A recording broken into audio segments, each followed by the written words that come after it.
The most dangerous mistake a person can make is judging someone before learning their name. Rain hammered the streets of downtown Baltimore hard enough to blur the red and blue police lights into streaks across the wet pavement as Officer Ryan Keller tightened the barricade outside the federal courthouse and watched the growing crowd push against the metal rails while reporters shouted questions from under-soaked umbrellas, and somewhere in the distance a siren echoed between the buildings like a warning nobody wanted to hear when a black woman in a dark charcoal coat stepped toward the checkpoint carrying nothing but a leather folder pressed against her chest and rainwater dripping from the edge of her braided hair. Ryan looked her up and down once, then smirked at the younger officer beside him, as if he had already decided exactly who she was before she even spoke. "Ma'am, the protest line is 2 blocks south," he said without looking at her face fully, but the woman remained calm, her voice steady and low. "I'm not here to protest, officer. I need to enter the building before 8 a.m. Ryan let out a short laugh while another officer leaned against the squad car sipping stale coffee from a paper cup. "Everybody suddenly got important business when cameras show up," Ryan muttered as the woman glanced past the barricade toward the courthouse doors where city officials were already disappearing inside under armed escort. The cold wind pushed rain against her coat, but she still stood straight. "Please," she said quietly. "I'm already late." Ryan stepped closer, now close enough to notice the small silver badge clipped beneath her coat, though he never bothered reading it, because in his mind, he already understood the entire story. Another angry black woman trying to force her way into a police zone, another person demanding special treatment, another face, he believed, did not belong near power. "Back up." He ordered more sharply this time, and when she didn't move immediately, he shoved the barricade forward hard enough to force her backward into the slick curb. The metal rattled loudly, causing several people nearby to turn their phones toward the scene. The woman stumbled slightly but caught herself before falling, and even then she never raised her voice. Ryan shook his head with visible irritation.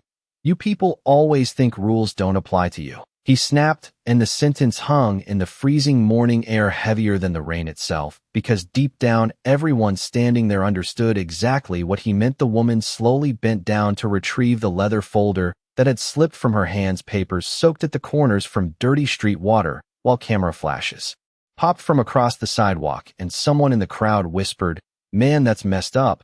But nobody stepped in. Nobody ever did. Ryan adjusted the body cam on his chest, then pointed toward the opposite side of the street.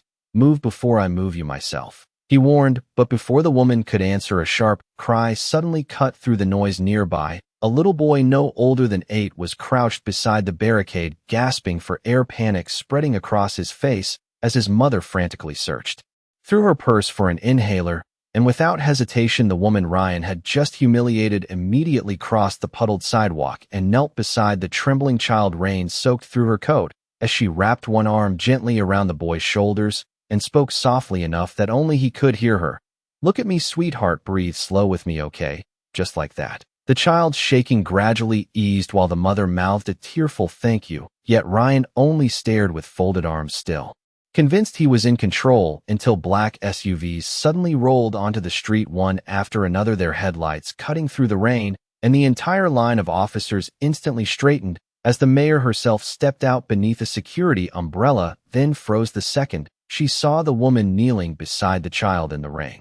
The rain seemed to stop for one strange second as Mayor Helen Carter stared across the flooded sidewalk at the woman kneeling beside the little boy, and every officer near the barricade immediately straightened their backs, because nobody expected the mayor herself to arrive before the courthouse briefing. Even Officer Ryan Keller quickly adjusted his uniform and stepped forward with sudden confidence, trying to regain control of the moment before anybody could question what had just happened. "Situation is under control, ma'am," he said firmly while water dripped from the edge of his cap onto the pavement. But the mayor barely looked at him because her eyes remained fixed on the woman, helping the child breathe slowly against the cold morning air. Danielle Brooks gently handed the inhaler back to the boy's mother, then rose carefully from the soaked sidewalk, her dark coat heavy with rainwater and her hands trembling slightly from the freezing temperature, yet her face remained calm, almost unreadably calm, the kind of calm that came from years of learning how to survive humiliation without letting it change who you were. Ryan noticed the mayor's expression shift immediately, and for the first time all morning uncertainty flickered across his face. "Ma'am," He asked cautiously, but before the mayor could answer, another black SUV pulled up behind the first one, and police. Commissioner Mark Ellison stepped out holding a tablet against his chest. The moment he looked up and saw Danielle standing behind the barricade, his entire body froze. "Oh no," he whispered under his breath, loud enough for only the nearest officers to hear. Ryan frowned in confusion while the commissioner walked straight through the rain toward Danielle without acknowledging anyone else nearby. And suddenly, every conversation on the street faded into silence. Even the reporters lowered their cameras. Slightly as if instinct told them something important was happening, Commissioner Ellison stopped only a few feet from Danielle, his polished shoes already soaked from standing in ankle-deep water. "Chief Brooks," he said quietly, "I am so sorry you had to experience this." The words landed harder than thunder. Ryan blinked once, then twice, as though his mind refused to process what he had just heard. One of the younger officers beside him slowly lowered his coffee cup, while another looked away completely. Danielle said nothing at first. She simply reached down and picked up the silver badge that had slipped partly beneath the barricade during the chaos. Rainwater rolled down its surface as she wiped it gently against her sleeve, and finally Ryan saw the engraved lettering clearly for the first time: Chief Danielle Brooks, Baltimore Metropolitan Police Department. The color drained from his face so quickly it almost looked painful around them. The flashing lights reflected across puddles and courthouse windows, while reporters instantly began whispering into microphones, sensing the story changing direction in real time. Ryan opened his mouth to speak, but no words came out because only minutes earlier he had treated the new police chief like she did not belong near authority, and now every officer on that street knew it. Danielle slowly clipped the badge back on her coat,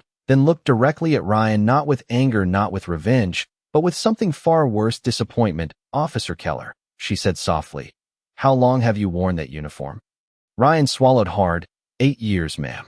Danielle nodded once while cold wind swept rain across the barricades again. "Then you should already know respect is not something you give based on appearance." Nobody moved after she said it. Even the crowd behind the barriers had gone quiet because the truth in her voice carried more weight than shouting ever could. Commissioner Ellison quickly stepped closer, trying to ease the tension. Chief Brooks was supposed to be introduced inside during the emergency leadership briefing this morning. He explained nervously, "Her appointment becomes official at 9 o'clock. Ryan stared at Danielle in complete disbelief while bodycam lights blinked silently across several uniforms, recording every second of his humiliation.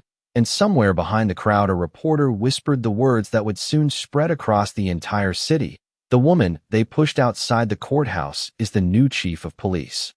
The courthouse lobby felt colder than the storm outside as Danielle Brooks walked through the front entrance beside Mayor Helen Carter and Commissioner Mark Ellison, while dozens of officers suddenly avoided eye contact with the woman they had ignored only minutes earlier. Rainwater still dripped from the edge of Danielle's coat onto the polished marble floor, leaving a trail behind her, but she never seemed embarrassed by it because after years inside law enforcement, she understood something most people did not: power did not always reveal character. Sometimes it revealed fear. Elevator doors opened across the lobby and city officials rushed forward, shaking hands with the mayor, while reporters crowded behind security ropes, shouting questions about the emergency leadership briefing. Yet Danielle remained strangely quiet, as though she had already seen mornings like this before, mornings where people smiled differently once they learned your title. Officer Ryan Keller stood frozen near the entrance with his jaw tight, while bodycam lights blinked against damp uniforms all around him. One younger officer leaned closer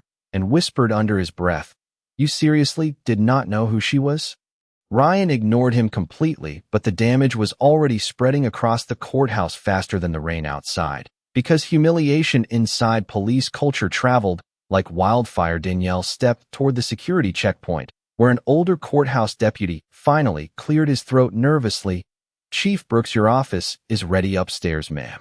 Danielle nodded politely, then paused when she noticed the deputy's hands trembling slightly from embarrassment.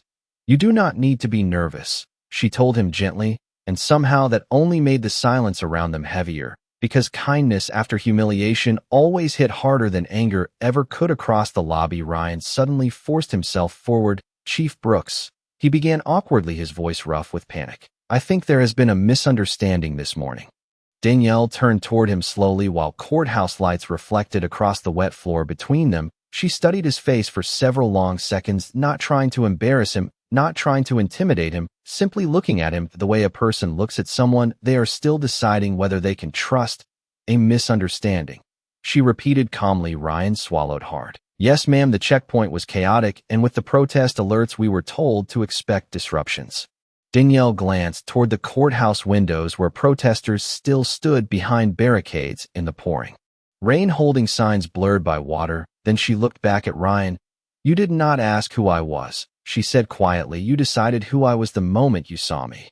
The sentence landed like concrete in the middle of the lobby because everybody standing nearby knew she was right. Ryan shifted uncomfortably while officers pretended not to listen. Commissioner Ellison quickly stepped between them, trying to redirect the moment. Chief Brooks has spent the last 6 years overseeing internal affairs reform in Chicago, he announced loudly enough for nearby staff to hear. Her appointment today marks the largest leadership transition this department has seen in over 20 years.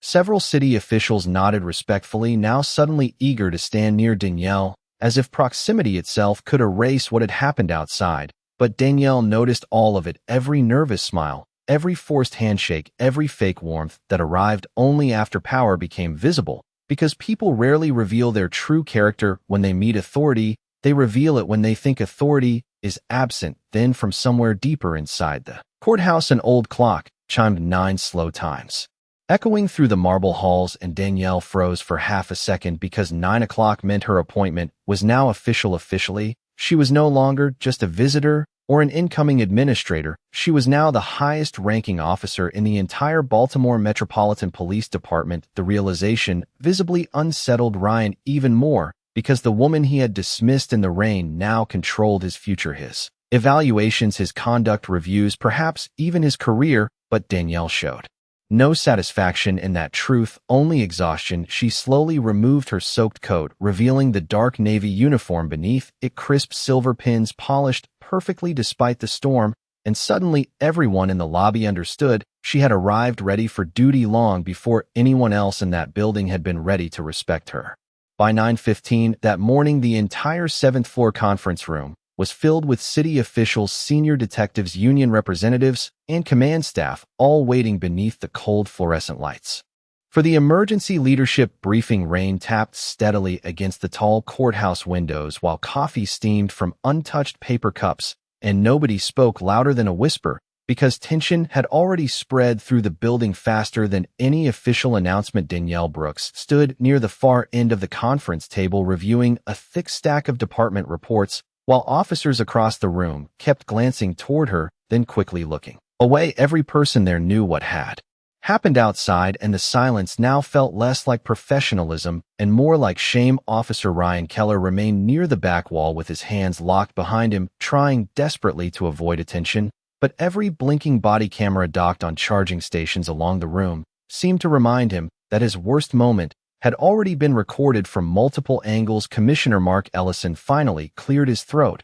and stepped toward the podium. As many of you know, the city has faced growing pressure after months of misconduct investigations, declining public trust, and leadership resignations. He announced carefully, beginning today, Chief Danielle Brooks will oversee full departmental reform efforts effective immediately.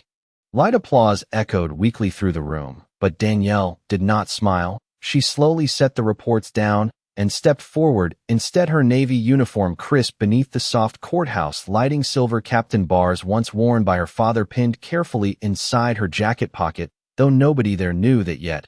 Thank you, Commissioner, she said calmly, her voice carrying across the room without effort. Before we discuss policy, I want to say something important. The room became still. Danielle rested both hands lightly against the podium and looked directly at the officers seated before her. This morning I arrived at this courthouse during a storm, and before anyone knew my name, some people had already decided my value.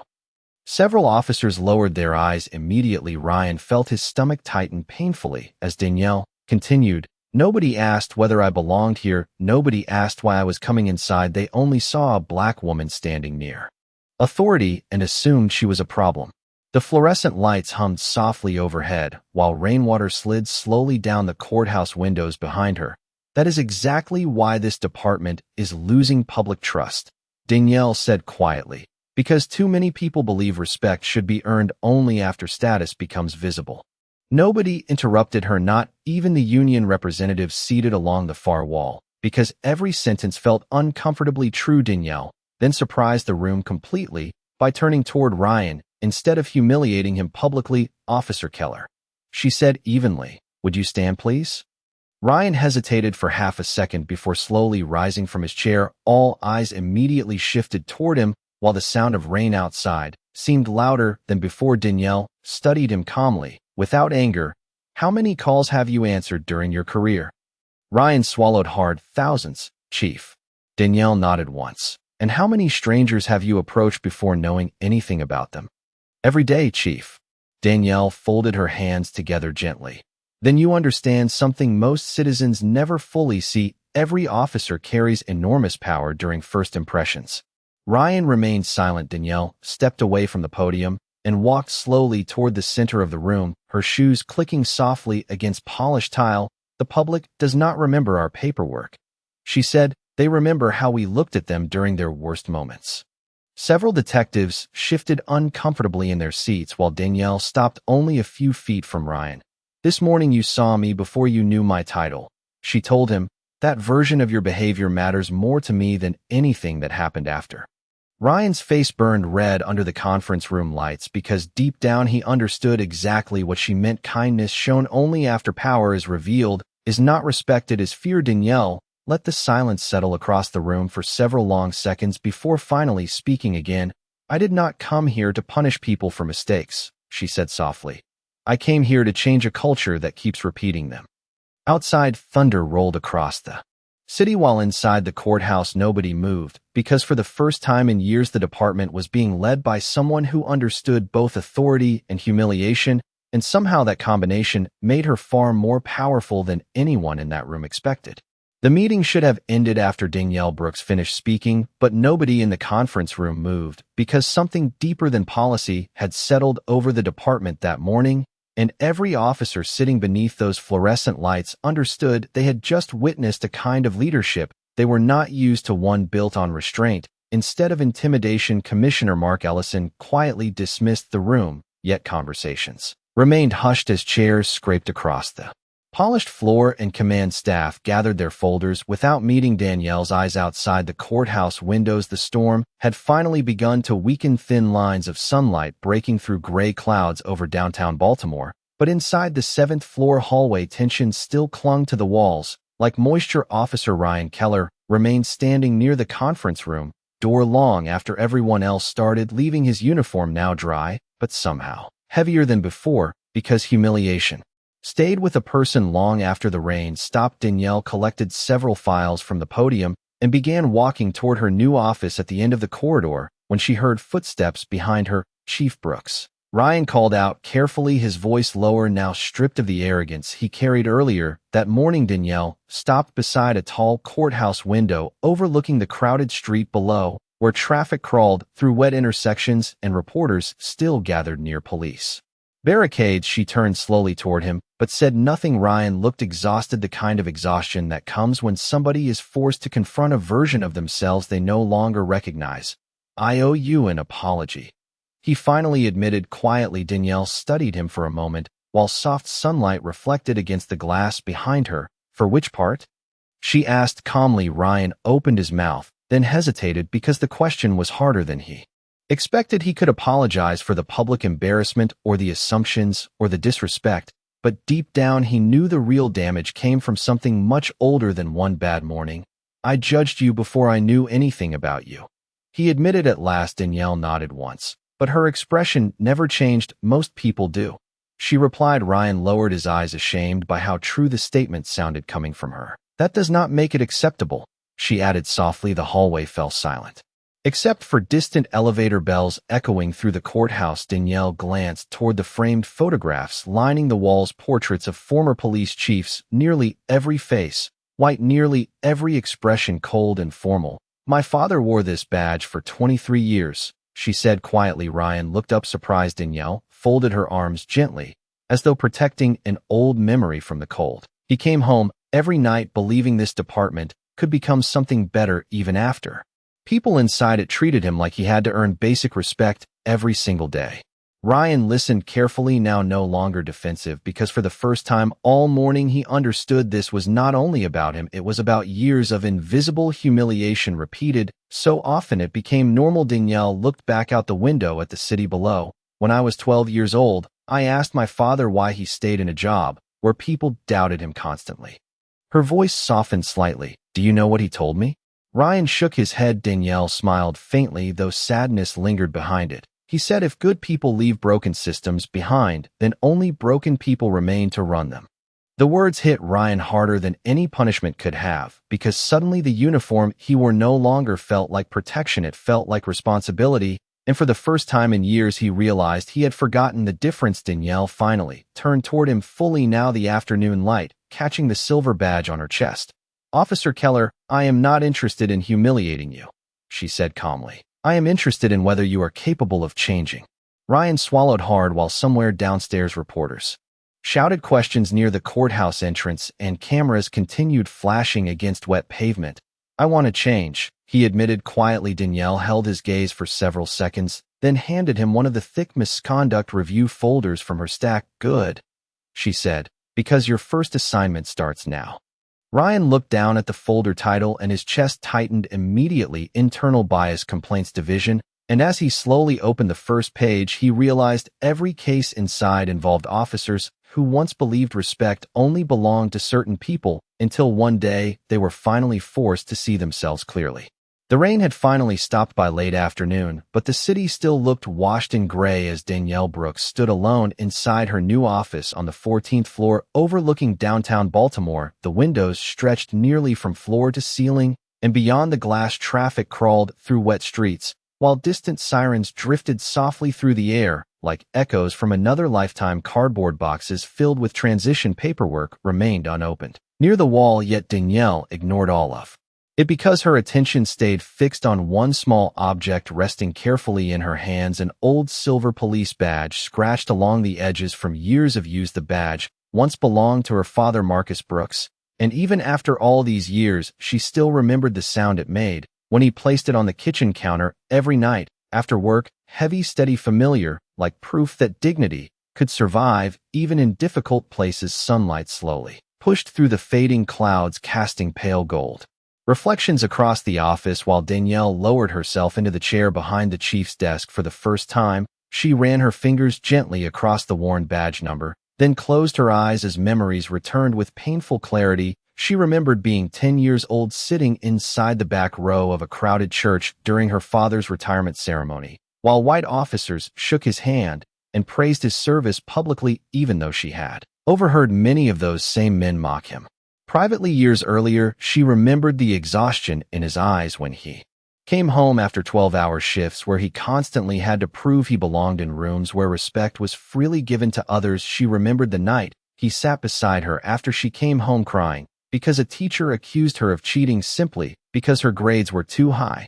Never let bitterness teach you who you are, her father told her quietly, while rain tapped against their apartment windows almost exactly the way it had outside the courthouse that morning. Danielle opened her eyes slowly as the office grew darker with evening, and for the first time all day the weight of everything finally settled onto her shoulders. Becoming chief was never the dream. The dream had been fixing the things that broke people like her father before the system broke another generation. Two downstairs, the department buzzed with rumors. Reporters filled television broadcasts with footage from the courthouse, while social media replayed clips of Officer Ryan Keller stopping Danielle outside the barricade over and over again. Some viewers demanded punishment, others mocked Ryan publicly, but Danielle felt no satisfaction watching any of it, because humiliation alone never changed a culture. Only reflection could do that. A soft knock interrupted the silence. Come in, Danielle said gently. Ryan stepped into the office slowly, still wearing his patrol uniform, though the long day showed clearly across his tired face. He held a thick folder beneath one arm and hesitated near the doorway as though unsure whether he deserved to enter. Danielle motioned toward the chair across from her desk. Sit down, officer. Ryan obeyed quietly, then placed the folder carefully in front of her. I reviewed every complaint file you assigned me, he said. Danielle glanced at the pages, noticing handwritten notes covering nearly every margin, and she asked. Ryan looked down at his hands for several long seconds before answering. Some of those officers sounded exactly like me. The honesty in his voice filled the room with a different kind of silence, now not defensive, not angry, just painfully real. Danielle leaned back slightly, while city lights slowly flickered alive outside the windows. Most people think prejudice always looks loud, she said softly. But sometimes it looks ordinary, sometimes it sounds like confidence, sometimes it hides inside habits people stopped questioning years ago. Ryan nodded slowly as though each word forced him to examine memories he had spent years avoiding. I never thought of myself as racist, he admitted quietly. Danielle looked at him carefully, then rested her father's badge on the desk between them. The most dangerous kind of bias is the kind that survives inside good people who believe they are incapable of having it. Ryan stared at the old silver badge, catching reflections from the office lights, and for the first time since that morning, he seemed less afraid of losing his job and more afraid of understanding himself, because somewhere between the courthouse rain and this quiet office, he had begun realizing the woman he disrespected had offered him something far more difficult than punishment. She had offered him the chance to become better.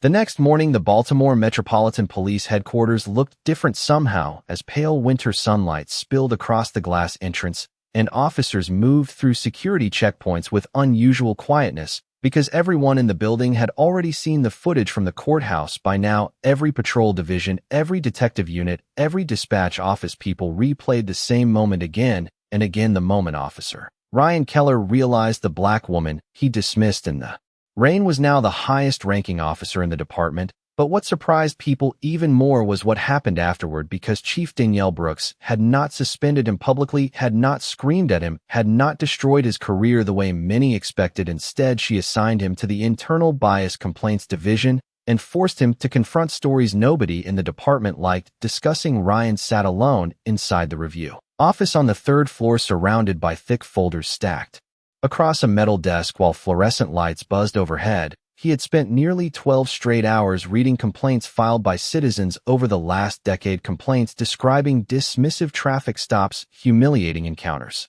assumptions based entirely on appearance. And for the first time in his career, Ryan stopped reading those reports defensively and started reading them honestly. One folder contained testimony from a black father pulled over 3 times in the same month while driving his daughter home from school. Another came from a teenage honor student mistaken for a theft suspect while shopping downtown. Every page carried the same invisible wound people feeling smaller after encounters with officers who never saw them as individuals. Ryan rubbed his tired eyes and leaned back slowly, because the deeper he read, the harder it became to separate himself from the behavior described in those files. A soft knock interrupted the silence before Danielle entered the office carrying 2 paper coffee cups, steam curling into the cold air. Ryan immediately stood up, but Danielle motioned for him to sit. "You have been here since sunrise," she observed calmly, placing 1 cup beside him. Ryan glanced at the folders surrounding his desk. "I did not realize how many complaints there were," he admitted quietly. Danielle nodded once. "Most officers never do, because they only experience the system from one side." She walked slowly toward the office window, overlooking the city streets below, where morning commuters hurried beneath traffic lights and bus stops. "You know what the hardest part is?" Ryan asked after a long silence. Danielle turned slightly toward him. "What?" Ryan looked down at the open report in front of him. "A lot of these officers probably believed they were good people." Danielle studied him carefully for a moment before answering. "That is what makes this problem dangerous." The room grew quiet again, except for distant police radios crackling somewhere down the hallway. Ryan stared at one particular complaint file, still lying open before him. The statement came from a black paramedic who wrote that after years serving emergency calls across Baltimore, he learned something painful: people often respected the uniform before respecting the human being wearing it. Ryan swallowed hard, because suddenly he remembered the exact expression on Danielle's face outside the courthouse. Not angry, not afraid. Simply tired. Tired of being judged before speaking, tired of carrying dignity through rooms where others questioned whether she deserved it at all. Danielle walked back toward the desk and noticed Ryan staring at the report. "My father used to say something," she said softly. "He believed every badge carries 2 weights: the authority you are given and the humanity you are trusted not to lose." Ryan looked up slowly. Danielle rested one hand against the stack of complaint folders. "Some officers survive the first weight, and failed a second. The words settled heavily inside the small office because Ryan finally understood the deeper truth. This was never just about racism or public embarrassment or one terrible morning outside a courthouse. It was about what happens when people stop seeing humanity before authority, and for the first time in years, Ryan Keller felt ashamed not because he had been exposed publicly, but because he realized how many moments in his career he might have unknowingly made another human being feel invisible. 3 days later, the atmosphere inside Baltimore Metropolitan Police Headquarters had shifted in ways nobody could ignore. Officers who once rushed through hallways now slowed down when speaking to civilians. Dispatch supervisors began reviewing complaint calls more carefully, and for the first time in years, internal bias complaints division meetings were filled beyond capacity because people throughout the department suddenly understood that Chief Danielle Brooks was serious about reform. But what surprised everyone most was the change happening inside Officer Ryan Keller, because the same man who once believed respect should be automatic for anyone wearing a badge now spent hours listening quietly instead of speaking first. That Friday afternoon, Danielle stood near the community outreach auditorium watching rows of folding chairs fill with neighborhood residents, clergy members, and officers gathered for the department's first public accountability forum. Television cameras lined the back wall while rain clouds drifted slowly outside the tall windows. Though no storm came this time, the city seemed calmer somehow, as if Baltimore itself was holding its breath, waiting to see whether change was finally possible. Ryan adjusted the microphone stand near the stage before glancing nervously toward Danielle. "I still do not know why you picked me for this assignment," he admitted softly. Danielle folded her hands in front of her uniform. "Because transformation means more when people witness it honestly." Ryan lowered his eyes thoughtfully, because deep down he knew she could have destroyed his career within minutes that morning outside the courthouse. Instead, she forced him to confront himself, and somehow that felt harder than punishment. Community members slowly entered the auditorium. Some looked skeptical, others openly frustrated, but Danielle greeted each person the same way, with steady eye contact and quiet respect. Among the crowd, Ryan suddenly recognized the little boy from the courthouse.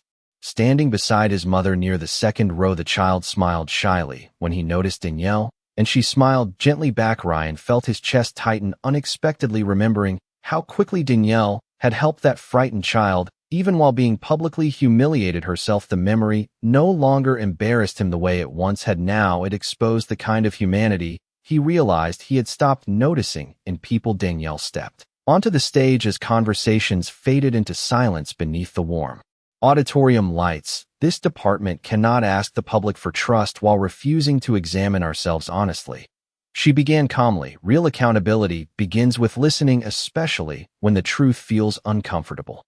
Her voice remained soft, yet every person in the room listened carefully, because Danielle never sounded like someone chasing applause. She sounded like someone carrying responsibility.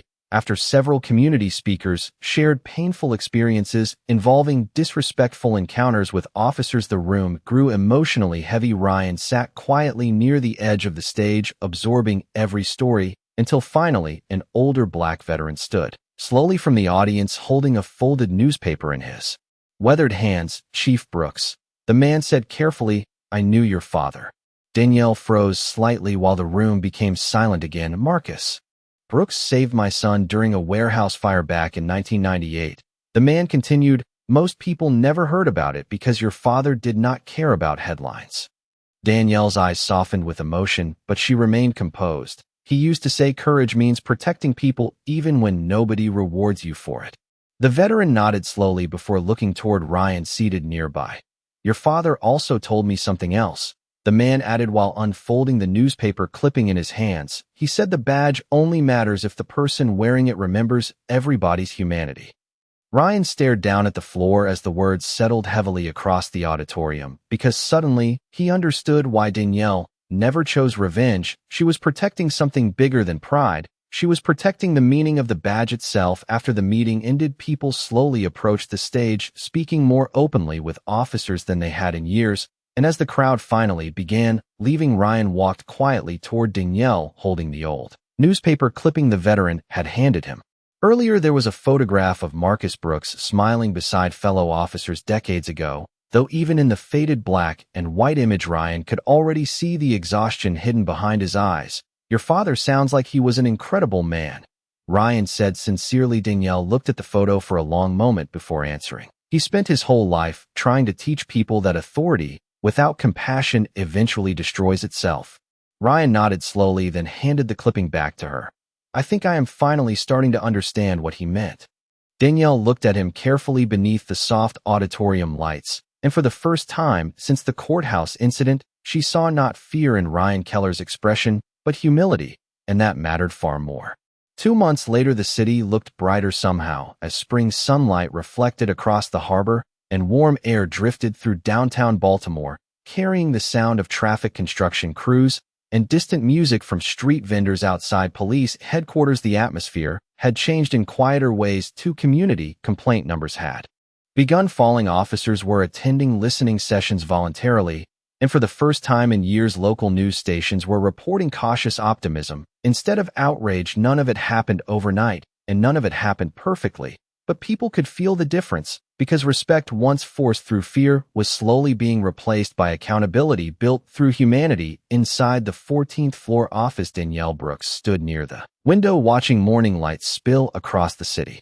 While officers entered headquarters, below her desk remained simple, no expensive decorations, no framed awards, only organized paperwork, a coffee cup growing cold beside several reform proposals, and one small silver badge resting carefully near the corner. Her father's badge. Some mornings she still reached for it, without realizing, as if grounding herself in the reason she chose this path in the first place. A soft knock interrupted the quiet. Come in, Danielle said. Ryan Keller stepped inside.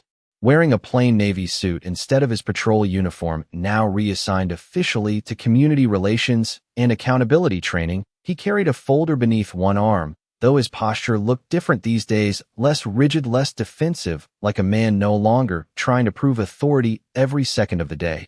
You wanted to see the final outreach reports, he said. Danielle motioned toward the chair, but Ryan remained standing for a moment, glancing toward the city skyline outside her office windows. Before that, there is something I need to say. Danielle looked at him calmly, while sunlight reflected softly across the polished floor. Ryan took a slow breath. That morning outside the courthouse changed my life. His voice carried no self-pity, no attempt to excuse himself, only honesty. Not because I was embarrassed, but because I realized how many people I probably failed before I even knew their names. Danielle remained silent, allowing him to continue. I used to think being a good officer meant controlling situations quickly, Ryan admitted. Now I think it starts with recognizing the humanity standing in front of you before you reach for authority. Danielle studied him quietly for several seconds, then nodded once because she could hear the difference between rehearsed apologies and genuine transformation. Ryan carefully placed the folder onto her desk. The new training program is ready for department-wide rollout, he said. Bias awareness, de-escalation, listening, response, community, immersion, all of it. Danielle opened the folder, slowly reviewing the pages while Ryan stood quietly nearby. One section caught her attention immediately, a quote printed across the first page in bold letters. Respect cannot depend on appearance. Danielle looked up at him. You wrote this? Ryan nodded slightly. I remembered what you told me that day. For the first time, a small, genuine smile touched Danielle's face. Not pride, not victory, simply relief, because change inside institutions rarely begins with policy. It begins when one person finally chooses honesty over ego. Outside her office window, officers moved through the parking lot below, while civilians crossed the busy sidewalk freely between them. No tension, no raised voices, just ordinary human moments, the kind most people never notice because peace rarely makes headlines. Danielle closed the folder gently, then stood and walked toward the large window overlooking the city. Ryan joined her silently beside the glass as afternoon sunlight reflected across Baltimore harbor, turning the water gold. My father used to believe departments change one conversation at a time, Danielle said softly. Ryan looked out across the skyline, where church towers, office buildings, and neighborhoods stretched for miles beneath the warm spring sky. Do you think he would be proud of what you are building here? He asked. Danielle rested one hand lightly against the old silver badge inside her pocket, and for a moment the room became completely still. No sirens, no radios, no tension, only sunlight and quiet breathing. I think, she said gently while watching the city move below them, he would be proud that we finally remembered the badge was never supposed to make people feel smaller. Neither of them spoke after that, because some truths do not need applause, they only need silence strong enough for people to finally hear them.